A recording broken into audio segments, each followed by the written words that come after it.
Why is Haiti so important? To give context, we need to go back many years. In 2010, the country of Haiti experienced a devastating earthquake, killing almost 300,000 people. During that time, Hillary Clinton was a Secretary of State and Bill was the UN Special Envoy to Haiti. The Interim Haiti Recovery Commission was led by the Clintons.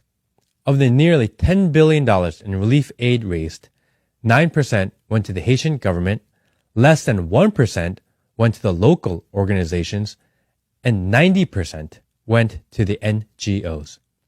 Since then, private armed military dressed under the guise of NGO and UN officials have been circling Haiti, restricting access to many parts of the country and buying up rural land.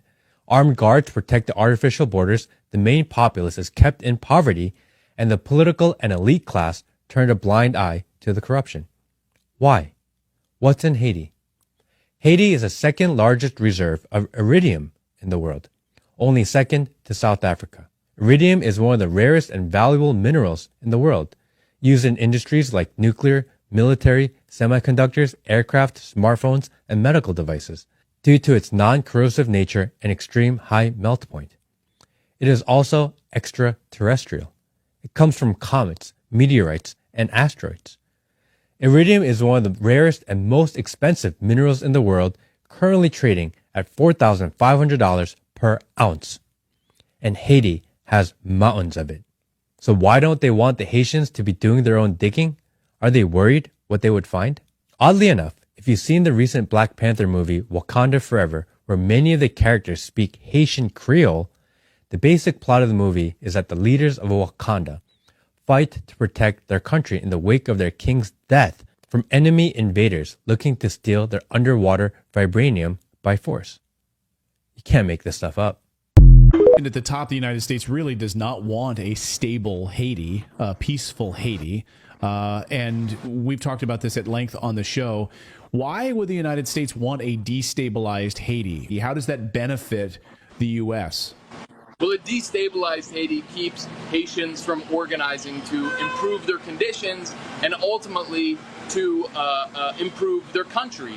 For example, we saw a couple of weeks ago the head of one of the big apparel industries based in the United States, a U.S. apparel industry organization, endorsed the Kenyan mission in Haiti, saying, "Oh, we need that, in order to stabilize the situation." Well, the situation that the apparel industry, for example, among others, benefit so much from is maximum exploitation.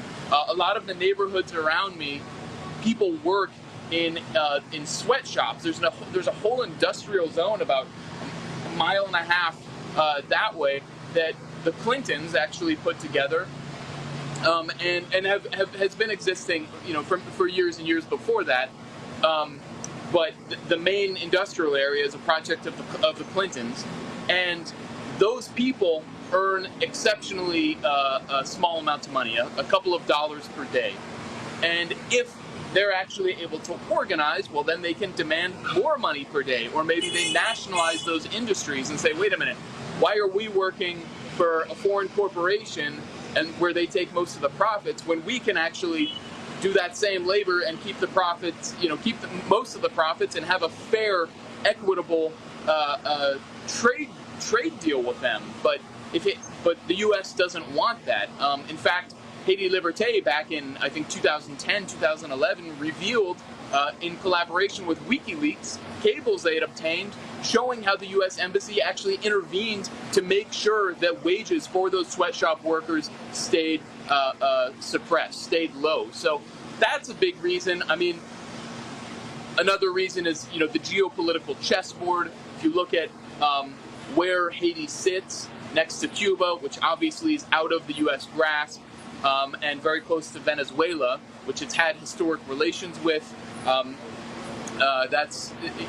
There's an important role there too. So, I mean, the U.S. is, as with everywhere, is very much afraid of some kind of domino effect, where the more countries that get out of its grip. I mean, look what's happening in West Africa right now with all of these military coups d'états that are taking those countries out of the sort of neo-colonial grip. So Haiti is important for U.S. manufacturing base, especially with the new Cold War with China, as the global economic system bifurcates and the United States pulls, and its corporations pull their manufacturing base from China. They want to bring things closer to home where it's a safer, cheaper bet. And it's not, it falls along the geopolitical program that they want to install. So they want to always keep Haiti in the grip of the U.S.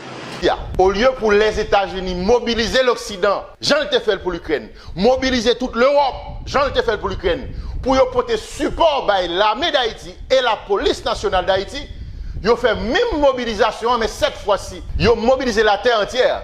Pas parce qu'ils ont besoin de ton aide par l'armée d'Haïti. Non, ils n'ont pas besoin de comme ça. Ils ont mobilisé la terre entière, ils ont mobilisé l'armée. Au lieu de pour ton aide par l'armée d'Haïti et la police nationale d'Haïti, ils ont paré pour investir 400 millions de dollars chaque année pour que une force multinationale. Donc, ça veut dire, ce n'est pas Kenya seulement qui a venu. Kenya apprend devant. Les États-Unis cachés derrière Kenya. Kenya apprend devant. Mais son force multinationale, plusieurs pays, 4, 5, 6, 7, 8, 10, plusieurs pays qui ont envoyé soldats viennent envahir Haïti pour faire une force d'occupation, tant que le fait en 1915, tant que le fait les Minuya, tant que le fait les Manu, le fait les Minu Juste, tant que le fait les Minusta qui te porté choléra. Et je dis à caché des Kenya qui même pas porter la fièvre Ebola. La fièvre Ebola qui a ravagé l'autre bord. Il a porté la fièvre là-bas nous, même j'ai été porté choléra là-bas nous.